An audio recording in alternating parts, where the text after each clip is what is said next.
Sejam bem-vindos à Casa da Memória Padre Gomes de Jaguariúna. É um departamento da Secretaria Municipal de Educação da Prefeitura Municipal de Jaguariúna. Esta casa tem a função de coletar a memória, a história da cidade, de organizá-la para disponibilizá-la para pesquisa, para conhecimento, para o trabalho com as nossas escolas. Nossas escolas representam o seu braço pedagógico.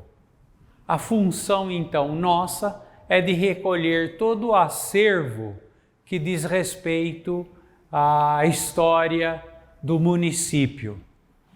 Nós não nos cansamos de repetir um historiador,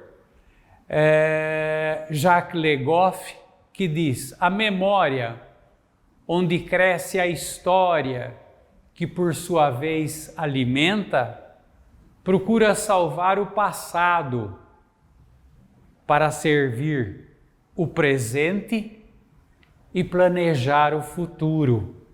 Este é o nosso trabalho que está sendo desenvolvido desde 2007 e com a inauguração desta casa, que é um tipo de um arquivo público, de um museu, essa Casa da Memória, foi inaugurada em 19 de dezembro de 2008.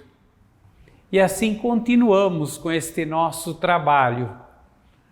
Recebemos os alunos, as classes, as instituições, para nós tentarmos levar a eles um pouco daquilo que nós aprendemos, pesquisamos, para conhecimento da nossa memória, da nossa história, da nossa identidade. Então, para falarmos de Jaguariúna, do nosso município, nós voltamos aqui para esse mapa e para procurar, então, as nossas referências.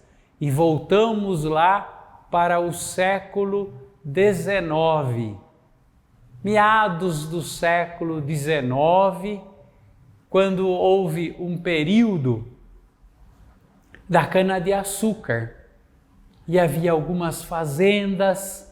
Vamos nos lembrar da fazenda Camanducaia, da fazenda Jaguari, que depois foi chamada de Santa Úrsula. Santa Úrsula teve um período rico de cana-de-açúcar, mas foi um período curto. Embora próspero, ele foi curto, e nós nos voltamos para o café, a cultura do café. É aí que centraliza a nossa história. Então nós vamos para o último quartel do século XIX, 1875, por aí, aproximadamente, quando nós tínhamos as fazendas de café. Era a fazenda Jaguari, que era uma sesmaria de Antônio Correia Barbosa, além do rio Jaguari. Fazenda Jaguari, depois chamada Fazenda Santa Úrsula. A Fazenda da Barra era outra sesmaria de Luiz Antônio de Souza e Guedes Barreto, trineto de Barreto Leme, fundador de Campinas. E foi depois desses herdeiros que nós temos aí o capitão José Guedes de Souza, o barão de Pirapitingui. E aqui da Santa Úrsula, barão de Ataliba Nogueira. O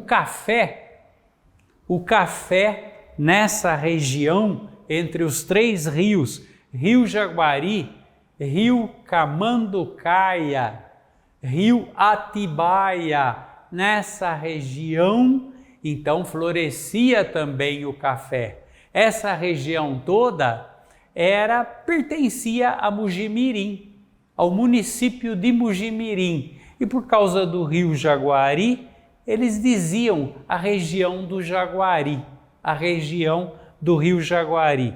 Então, fazenda Santa Úrsula, fazenda Barra, a fazenda Camanducaia, essa fazenda Camanducaia depois desdobrou-se em fazenda Capim Fino, fazenda Florianópolis, assim como essa Sesmaria do Antônio Correia Barbosa formou também a fazenda Castelo. Então eram as fazendas de café do final do século XIX. Barão de Ataliba Nogueira, Capitão José Guedes de Souza, Barão de Pirapitingui, Salvador Bueno da Silveira, da fazenda Camanducaia, eram chamados os barões do café. O café era produzido nessa região e era transportado no lombo dos burros. As tropas de burros, de mulas, os muladeiros, levavam essa carga até Campinas. E de Campinas ia até a Paulista, levava até Jundiaí, e lá a estrada de ferro de Jundiaí até Santos. A Santos Jundiaí embarcava o produto, não é? Ia para a Europa. E os barões do café, prósperos, ricos. Na época havia um subsídio que o Império dava, Dom Pedro II, para a criação de ferrovias, para o transporte do café. Fazia-se necessário. Assim, a partir de 1870, os barões do café se reuniram e criaram a Companhia Mogiana de Estradas de Ferro. Companhia Mogiana de Estradas de Ferro para o transporte da região mogiana. A região mogiana era muito grande, pertencíamos ao município de Mogi-mirim, e a divisa de Mogi-mirim chegava até Franca, fazia divisa com Franca, um município enorme. Então era uma região muito grande, teria muito café para ser transportado. E essas reuniões, por volta de 1873, de onde surgiu a ideia da Companhia Mogiana de Estradas de Ferro, e assim sendo, já foi em 1875 inaugurada aqui a primeira ponte do Jaguari para o transporte, a ponte chamada Ponte Vermelha, hoje Pedro Abruçês, naquela época era chamada, né? A ponte da Santa Úrsula, a ponte do Jatobazeiro, foi a primeira ponte ferroviária para a Companhia Mogiana chegar à estação do Jaguari. A primeira estação, estrada de ferro da Companhia Mogiana, aqui em 1875. E assim, o transporte do café iniciou o seu movimento. Em 1875, então passa o primeiro trem nessa ponte ferroviária sobre o rio Jaguari e chega à primeira estação do Jaguari, 1875. Chegou a Mogiana. Isso foi em maio, no mês de maio. E os trilhos continuam. E vão passando até aqui dentro dessa região aqui, vão para Guedes, e onde havia fazendas de café, eram criadas as estações ferroviárias para fazer a recolha do café para o seu transporte, para as estações ferroviárias. E em 1875, em agosto é inaugurada a estação no centro do município, lá em Mugimirim, essa estação ferroviária de Mugimirim. A estação ferroviária de Mugimirim recebeu a visita do imperador Dom Pedro II com a esposa. E neste dia, eles foram recebidos pelo capitão José Guedes de Souza, era o proprietário da fazenda da Barra, proprietário dessa fazenda aqui da Barra, que hoje é propriedade da prefeitura municipal e vai se tornar um centro de eventos, que foi restaurada pela prefeitura municipal de Jaguariúna. Foi recentemente restaurada essa sede, tornando-se centro de eventos. E então a estação de Mugimirim, sendo inaugurada em agosto, o imperador Dom Pedro I foi recebido pelo José Guedes de Souza, almoçou na casa do proprietário da fazenda da Barra, José Guedes de Souza. E esse capitão José Guedes de Souza que recebe no final do século o título de barão de Pirapitingui. E quando a Mugiana chegou a Jaguari, nessa estação de Jaguari, abriu-se um ramal também, o ramal de Amparo. Então, Pedreira, Amparo, Serra Negra, chegou até Visconde de Sotelo e Socorro, esse primeiro ramal. E aqui do Jaguari, esse tronco que vinha de Campinas, então partiu para Mugimirim, ia fazendo, iam criando estações ferroviárias nas fazendas de café, e chegou até a Mugiana, chegou até o sul de Minas. Foi assim, muito progresso, uma época de grande desenvolvimento para a ferrovia. Essa ferrovia chegou até o sul de Minas, e era para ir apenas na região mogiana, chegou até o sul de Minas. Nessa época, havia um estudante de medicina, no segundo ano de medicina, lá na Sorbonne, em Paris, Amâncio Bueno. Amâncio Bueno, ele era filho de Cândido Bueno e Dona Umbelina Bueno. Cândido Bueno era filho do Salvador Bueno da Silveira, da fazenda Camanducaia. E o Cândido Bueno constrói uma sede aqui para a fazenda às margens do Jaguari. E é nessa fazenda, que depois se chamou Florianópolis, que Amâncio Bueno pensou, ele voltou de Paris, precisou voltar de Paris para cuidar das fazendas de café com a morte do pai, Cândido Bueno. Cândido Bueno, Cândido Bueno da Silveira.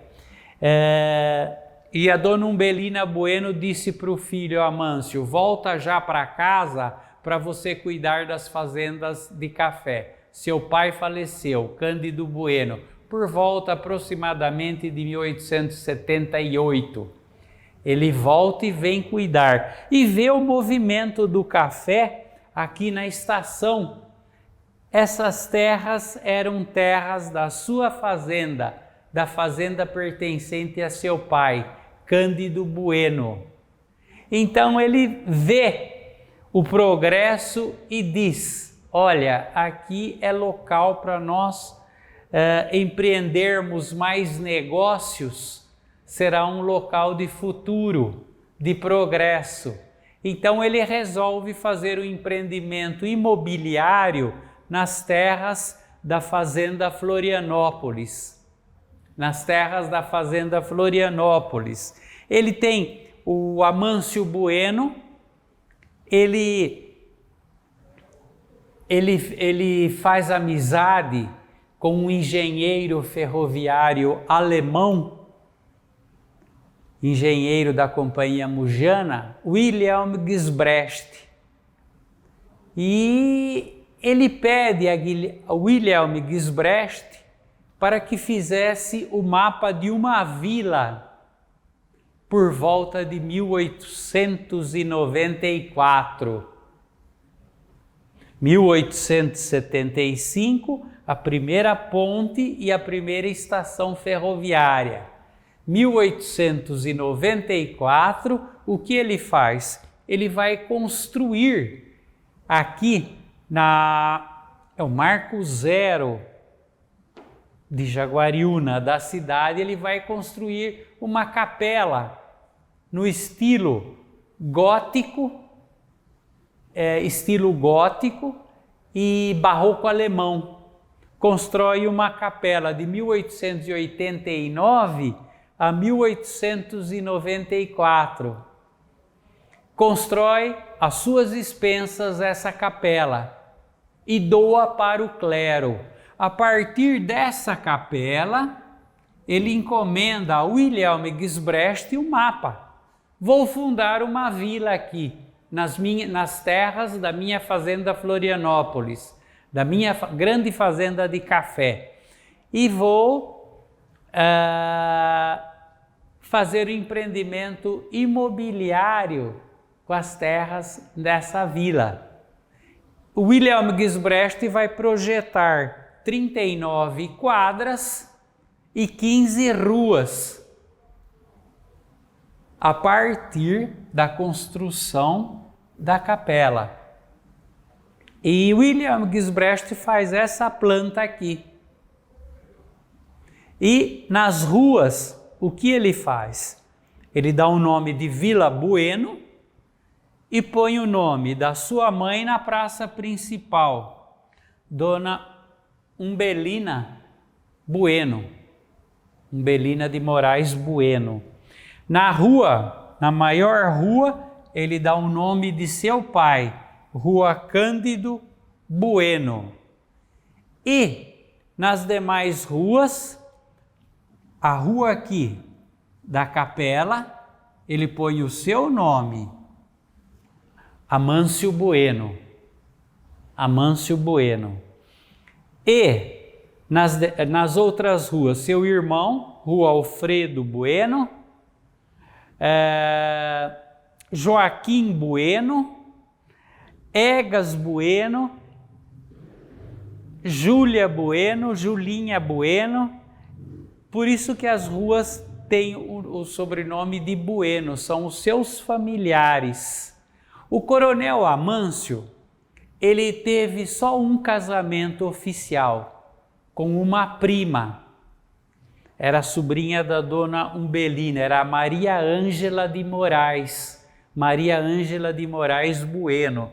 Mas era uma moça fina, educada, mas era de saúde frágil. E logo ela falece, mas deixou os 3 filhos legítimos do Amâncio Bueno, que foi Egas Bueno, Silvia Bueno e Julinha Bueno.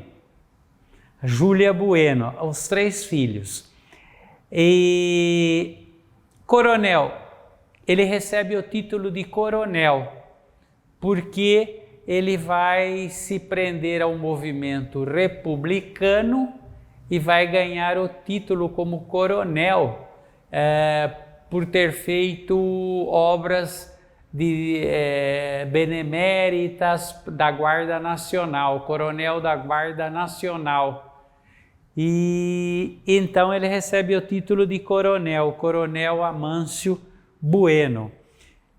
Então assim ele fundou aí a Vila Bueno.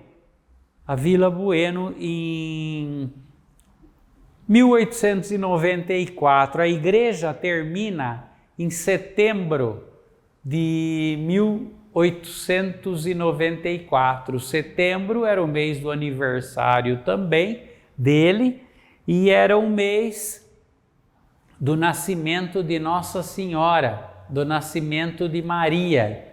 E então ele põe na capela Santa Maria do Jaguari, que fica padroeira. E para inaugurar esta capela, ele traz a orquestra do irmão de Carlos Gomes de Campinas, traz a banda Roriz e traz o maestro Santana Gomes para a inauguração. Foram 2 dias de festa, nos dias 12 e 13 de janeiro de 1895, a inauguração. Houve grandes festas, houve até alteração nos horários dos trens da Companhia Mugiana. Nesses 2 dias, com leilões, o clero todo, e ele doa essa igreja ao clero de Campinas. A igreja, que demorou 5 anos para ser construída, trouxe pedreiros, pintores europeus para esse trabalho, e ele doou ao clero, a igreja. E aqui, então, ele foi construindo as primeiras casas, que foram os projetos, que foram todas essas casas ele encomendou também, não só a planta da vila, como os 11 primeiros casarões, ele encomendou o projeto para o Guilherme Gisbrecht, e foi construindo essas primeiras casas, todas no ano de 1890, no ano de 1894, foi construindo as primeiras casas. Essas primeiras casas eram casarões enormes, e com pé direito muito alto, com altos porões, alicerces em pedra, madeira de lei. Ele tinha, lá na fazenda Florianópolis, olaria, tinha um barro muito especial, os tijolos e muitas telhas feitas na época, inclusive do pai, dos avós, eram feitas pelos negros escravos, nas coxas eram moldadas essas telhas. E foi construindo assim os primeiros casarões e foi vendendo para imigrantes os casarões de 1894. Nessa época, nós sabemos, não é? Nos primeiros tempos do café, eles foram trabalhados pelos negros escravos. Depois, por volta de 1870, se acentua a política abolicionista, em favor da abolição da escravatura. E aqui na Fazenda da Barra, o filho do José Guedes de Souza, chamado Alfredo Guedes, foi ilustre, muito estudioso, advogado, foi secretário da Agricultura aqui em São Paulo e foi deputado também. E é dele o projeto de lei que abre para a imigração italiana, orientando para que o Brasil abrisse as portas para a imigração italiana, porque estava próxima a abolição da escravatura, da escravidão negra.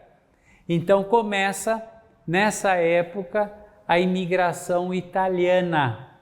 Em 1873 deve chegar os primeiros navios, trazendo as primeiras levas dos italianos, lá da região do Vêneto, da Lombardia, do norte da Itália, começa a imigração italiana. E quando acontece a abolição, 1888, então nós já temos famílias italianas trabalhando nos cafezais. Aqui, o município, ou melhor, a região, não era município ainda, a Vila Bueno, cercada aí das fazendas de café, ela era assim, havia os negros, havia os italianos, ela já era povoada, a estação do Jaguari, pelos primeiros colonizadores, os descendentes dos portugueses, dos espanhóis. Eles cruzaram com índios, cruzaram com negros, e daí chega a imigração italiana. Então vai aí o embrião da população, da região, com essa nova imigração italiana. Os italianos ficaram trabalhando nas fazendas, vieram a princípio trabalhar nas fazendas de café. Muitos permaneceram trabalhando nas fazendas de café. Outros, assim com as primeiras economias, quiseram vir aqui para o centro da vila e exercer as profissões que eles tinham lá na Itália, que as famílias traziam da Itália. Então, os barbeiros, os alfaiates, os ferreiros, marceneiros, e foram se estabelecendo aqui na vila, ao redor da estação, e depois aqui na Vila Bueno. O coronel Amâncio Bueno, republicano, tornou-se o chefe político da sua vila. Fundada então em 1894, a Vila Bueno, ele consegue a elevação da Vila Bueno à categoria de distrito de paz, junto à Câmara Municipal de Mugimirim. Então, em 5 de agosto de 1896, aquela Vila Bueno de 1894 passa a distrito de paz de Jaguari.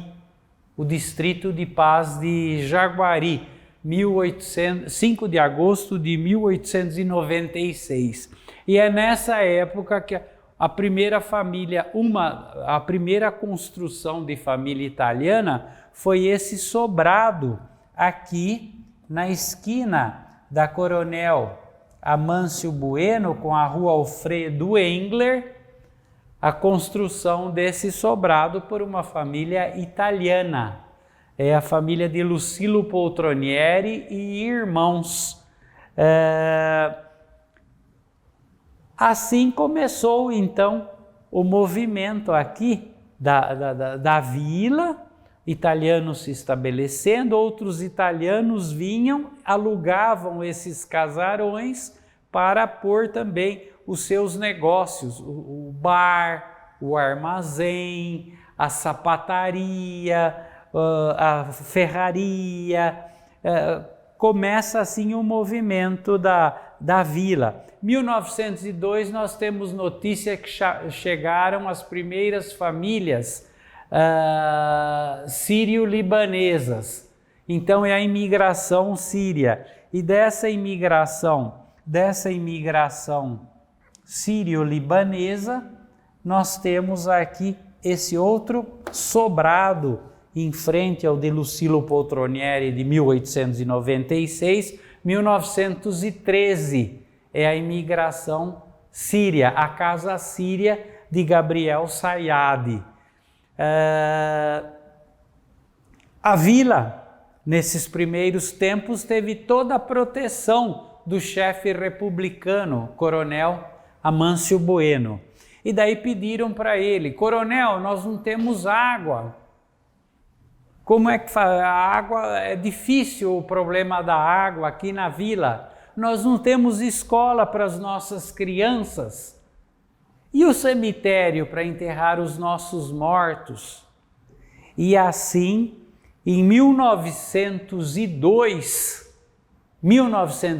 é uma data que nós precisamos marcar, é que o coronel Amâncio Bueno toma essas providências, essas medidas políticas, junto à Câmara Municipal de Mugimirim. Ele vai conseguir a criação de uma escola estadual masculina e uma escola estadual feminina, em 1902. Eram classes que eram mantidas pelo Estado e eles colocavam essas classes nesses casarões. 1902. Consegue iluminação. Não há iluminação aqui na vila. É uma escuridão tremenda. Então, não é a iluminação elétrica ainda. São colocados os lampiões, é um outro tipo de iluminação que acendiam os lampiões, um tipo de o carbureto, né? Aquela pedra inflamável. E então a iluminação da vila. E para essas inaugurações, ele foi conversar com o pároco. Foi recentemente criada a paróquia naquela época, em 1902, 19 de fevereiro de 1902, a Diocese de São Paulo, o bispo Antônio Cândido, cria uma paróquia do Jaguari, com o Orago de Santa Maria, e vai ter como sede essa capela. Então Santa Maria ficou oficialmente a padroeira, essa nova paróquia, criada a paróquia de Santa Maria do Jaguari. Em maio chegou o primeiro pároco, Inácio Gioia. Ele vai combinar com o padre Inácio Gioia, primeiro padre aqui, para fazer a festa dessas inaugurações, inaugurar a escola, inaugurar a iluminação, e já se trabalhavam determinadas providências para a água. Não havia água. O que ele fez? Ele doou uma nascente da fazenda Florianópolis, doou uma nascente e precisou passar oficialmente essa nascente para a propriedade da Câmara Municipal de Mugimirim. Doou e a Câmara Municipal de Mugimirim providenciou o encanamento até aqui, ao lado da igreja, da capela, né, de Santa Maria do Jaguari, e a Câmara de Mogi montou um chafariz, 1902, trouxe a água do lado da igreja. O pessoal ia àquele chafariz buscar água para a sua casa. E então o chafariz, ele aproveitou também a oportunidade e montou para ele, para o próprio coronel, uma serraria a vapor. E essa serraria a vapor vai ser inaugurada na mesma ocasião. Para isso, combinou com o padre e foi na festa de São João, dia 24 de junho de 1902. para inaugurar as duas escolas estaduais, uma masculina, outra feminina. O chafariz, ele doou o terreno para o cemitério, doou oficialmente o terreno para o cemitério, inaugurou a sua serraria a vapor e o que ele fez? Mandou celebrar uma missa em ação de graças, abrindo a festa de São João no dia 24 de junho de 1902. Missa em ação de graças a essas benfeitorias que o coronel Amâncio Bueno trouxe para o distrito de Paz de Jaguari. E ele mandou fazer um banquete e convidou os seus amigos aqui do Jaguari para esse banquete aqui na Fazenda Florianópolis. A missa, o banquete de almoço, ele serviu licores finos e vinhos importados. Esses fazendeiros muito ricos, né? Visitavam constantemente a Europa e de lá eles traziam o que de melhor havia em termos de mobília, de lustres para as sedes das fazendas, piano alemão, lustre suíço, e também encomendavam os vinhos importados e os licores finos que eram servidos nos seus banquetes. E à tarde, à noitinha, eles desceram para a inauguração da iluminação da à tarde, serraria a vapor, a sua serraria a vapor. Essa serraria ficava na última rotatória, na saída para a Pedreira, ali em frente. Por isso que o local ficou conhecido com o nome de Serrinha. Tinha até um time de futebol, Serrinha Esporte Clube. E justamente ao pé de um morro. E ali era a Serrinha, porque ele tinha a serraria a vapor, era a serraria do coronel. Depois da iluminação, da inauguração do chafariz, da iluminação, da serraria, eles subiram novamente e houve uma ceia no grande salão do Florianópolis, na maior sala da sede, e houve um baile. E músicos e violinos e valsas e dançaram até a madrugada comemorando essas benfeitorias. O coronel Amâncio Bueno, como nós dissemos, ele teve só um casamento oficial, mas era um homem que usava roupas bem talhadas, uniformes de militares, de coronel, com o título de que ele ostentava, e vivia em muitas reuniões políticas, em várias cidades, Campinas, Mujimirim, muitas reuniões políticas, e diziam que em cada um desses lugares ele tinha uma casa de pouso, e sendo um senhor assim muito bem aparentado, muito bem vestido, galanteador, então ele teve várias namoradas. E aqui em Jaguariúna, ele se apaixonou por uma imigrante italiana, Ermelinda Romanini, e ele deu essa casa para ela, para dona Ermelinda Romanini, que hoje é a pousada Vila Bueno. Então ali, dona Ermelinda Romanini criou os 10 filhos que teve com ele, os 10 filhos.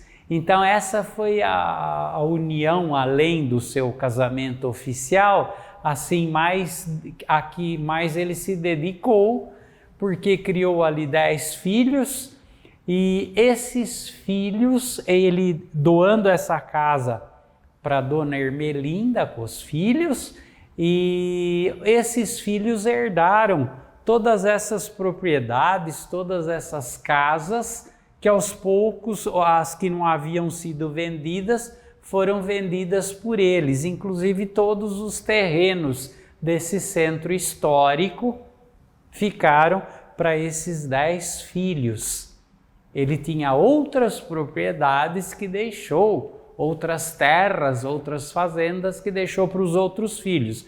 Mas a passar do tempo, ele teve também uma namorada em Campinas. E lá em Campinas também teve mais 6 ou 7 filhos. 6 ou 7 filhos lá em Campinas. E teve mais, dizem, pelo livro da Vila Bueno, a autoria da Maria Abigail, da Fabiana Bruno, da Eugênia. Segundo essa obra, Vila Bueno, ele deve ter tido acho que uns 23 filhos e com várias mulheres, mas ele não soube, portanto, administrar bem as suas finanças por volta de 1910, 1908, e também teve muitos inimigos políticos pelo seu modo de ser, não é? Teve inimigos políticos, outros republicanos e outros adversários também, e ele não soube administrar bem as suas finanças. Ele morreu cedo, ele morreu em Campinas, em 19 de fevereiro de 1914, com 53 anos. E o município... Então ele desapareceu. E o distrito de Paz de Jaguari, pertencente a Mugimirim, então um distrito pobre, pouca arrecadação, foi assim caminhando com os italianos que vieram da roça se estabelecer aqui, com algum comércio, não é? E então, houve uma época que a população era 90% de italianos dessa região, mas os marchantes de origem portuguesa, os brasileiros antigos, alguns espanhóis, a imigração sírio, depois começou a imigração libanesa, sírio-libanesa, e assim foi se desenvolvendo até a sua emancipação política. Essa primeira estação do Jaguari, de 1875, ela permaneceu em atividade até 1945. Houve reformas no leito ferroviário da Companhia Mugiana, depois da queda do café, em 1929, para tornar o percurso um percurso mais rápido, com menos curvas, com menos percurso. Então a ferrovia ela foi reformada, fazendo ferrovias mais retas. Então houve necessidade de mudar a sede dessa primeira estação. Ela foi desativada e foram criados pontilhões ferroviários, mudando o percurso da ferrovia, para criar uma nova estação ferroviária. E essa estação ferroviária, ela foi inaugurada em 15 de dezembro de 1945. 15 de dezembro de 1945, a segunda estação ferroviária já recebeu o nome de estação de Jaguariúna, que em 45 O antigo Distrito de Paz de Jaguari passa a chamar-se Distrito de Paz de Jaguariúna. Então, em 45, para ela chegar, para a ferrovia chegar até essa estação, houve necessidade da construção dessa que é conhecida como Ponte da Maria Fumaça, com a construção de 2 pontilhões ferroviários sobre a rua Cândido Bueno. A emancipação política aconteceu, as primeiras reuniões procurando emancipar-se politicamente aconteceram em dezembro de 1952, em janeiro de 1953, em abril de 1953, tratando da emancipação político-administrativa do distrito. Esse Distrito de Paz de Jaguari permaneceu com esse nome até 1944. Por causa da homonímia, foi preciso trocar o nome. Então, a partir de 1º de janeiro de 1945, passou a chamar-se Distrito de Paz de Jaguariúna. Essa primeira fase da história de Jaguariúna, o que nós temos a destacar foi a educação, que veio desde 1902 com as escolas, escola estadual masculina, escola estadual feminina, mas em 1902 já houve a criação de uma escola noturna de alfabetização.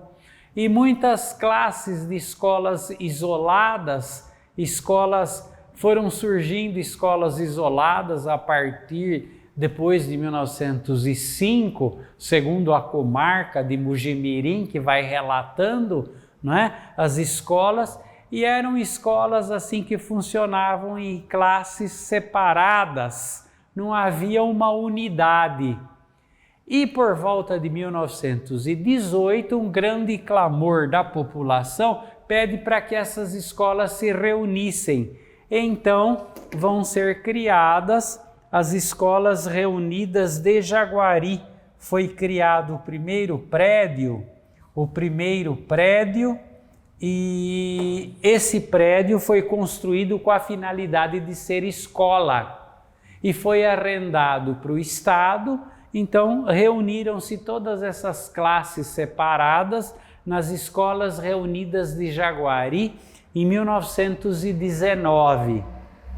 Em 1932, com o crescimento dos alunos, a necessidade de criar mais períodos de aula, período da manhã, período da tarde, foi criado o Grupo Escolar de Jaguari, 1932. Em 1944, recebe o nome de Grupo Escolar Coronel Amâncio Bueno, uma homenagem para o fundador da cidade, Grupo Escolar Coronel Amâncio Bueno. E em 46, eles conseguem um prédio próprio para o Grupo Escolar Coronel Amâncio Bueno, que hoje é a sede do gabinete do prefeito, de algumas secretarias. É o Grupo Escolar Coronel Amâncio Bueno, inaugurado em 6 de outubro de 1946. E funcionou aí a escola estadual de primeiro grau Coronel Amâncio Bueno até 2008. A partir de 2009, tornou-se o gabinete do prefeito. Dia 30 de dezembro de 1953 é a data oficial da emancipação política do Distrito de Paz de Jaguariúna, que passa a ser município de Jaguariúna, 30 de dezembro de 1953. O ano de 1954, Mujimirim ajuda a preparar as primeiras eleições para prefeito e a emancipação oficialmente tem início com a posse do primeiro prefeito de Jaguariúna, Joaquim Pires Sobrinho, em 1º de janeiro de 1955. Então daí Jaguariúna passa a ser município, a ser cidade. O primeiro prefeito, ele vai estabelecer aqui, nesta casa, aluga esta casa para montar a primeira prefeitura. Joaquim Pires Sobrinho vai montar a primeira prefeitura, o lixo era recolhido por 2 carrocinhas puxadas a animais, por burros, que recolhiam o lixo da cidade. Então ele monta a prefeitura e a Câmara nessa casa aqui. Nesta casa, um casarão de 1894, construído pelo coronel Amâncio Bueno. Então vai comprar todo o mobiliário para a prefeitura, vai cuidar das estradas rurais, das pontes, vai dar um trato para a cidade, vai fazer a arborização da cidade, plantar as cibipirunas, arborizou toda a cidade, colocou as guias e as sarjetas, pediu para fazerem as calçadas, e então vai mudando na história com a primeira prefeitura. Ele tentou criar o ginásio nessa primeira época sua, mas não conseguiu nessa primeira administração. Daí vem a segunda administração, prefeito Adoni Bonetti.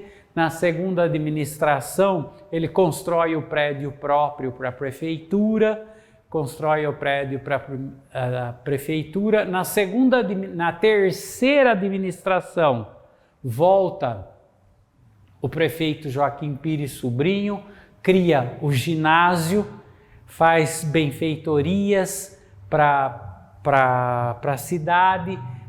Depois, na quarta administração, volta Adoni Bonetti, consegue canalizar a água e o esgoto. Depois, por volta começam a chegar uma ou outra indústria. Nós não tínhamos energia elétrica suficiente para montar indústrias. Era um município pobre, o prefeito do couro tirava as correias. Então, muito planejamento e muita economia. E assim foram indo as administrações. 1970 chegou o asfalto com Francisco Xavier Santiago, inaugurado o prédio do ginásio. E em 80 chegam as indústrias. Acontece antes a migração do Paraná, migração de Minas. Em 80, com grandes indústrias que começam a vir para cá, para Jaguariúna, e então inicia a migração nordestina. E grandes indústrias, muda-se a cidade. A ferrovia desaparece, o último trem passou aqui, da nossa ferrovia, passou por nossa cidade em 1978. Então o leito ferroviário e a estação ficaram desativados.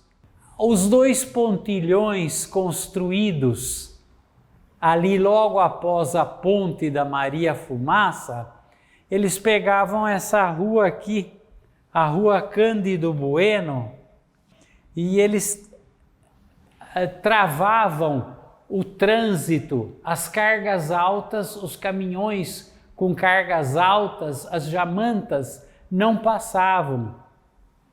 Então eles impediam o trânsito. O que foi o prefeito fez? Em 1984, o prefeito Laércio Gotardo achou uma forma de implodir os pontilhões. Pedia-se muita providência ao Estado e o Estado não tomava providência.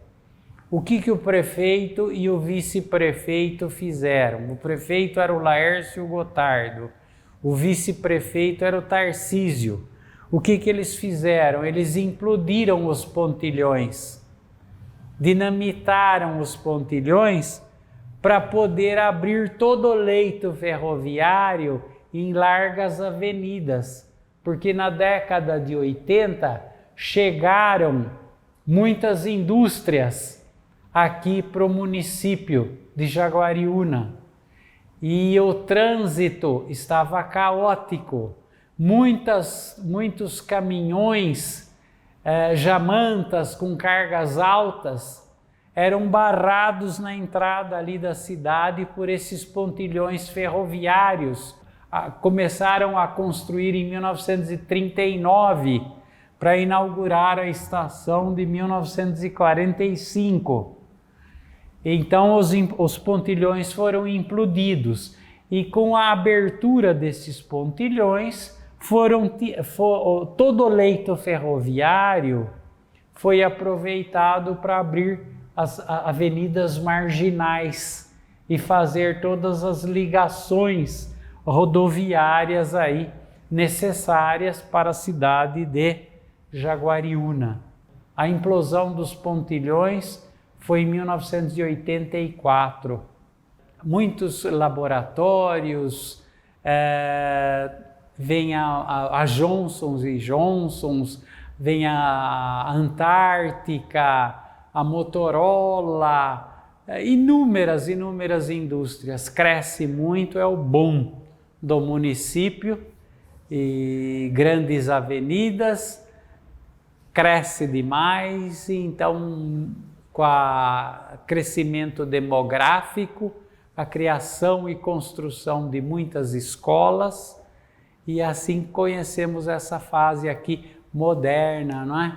Com um município que vai cuidar do tratamento do esgoto, que vai criar o SEMA, um centro de educação ambiental para o município, a reciclagem do lixo, e assim nós temos a Jaguariúna de hoje. Aqui uma visão rápida que nós fomos falando à medida que nós nos lembramos, né? Possivelmente com falhas, mas que mostra assim a história, né, do nosso município de Jaguariúna até os dias atuais.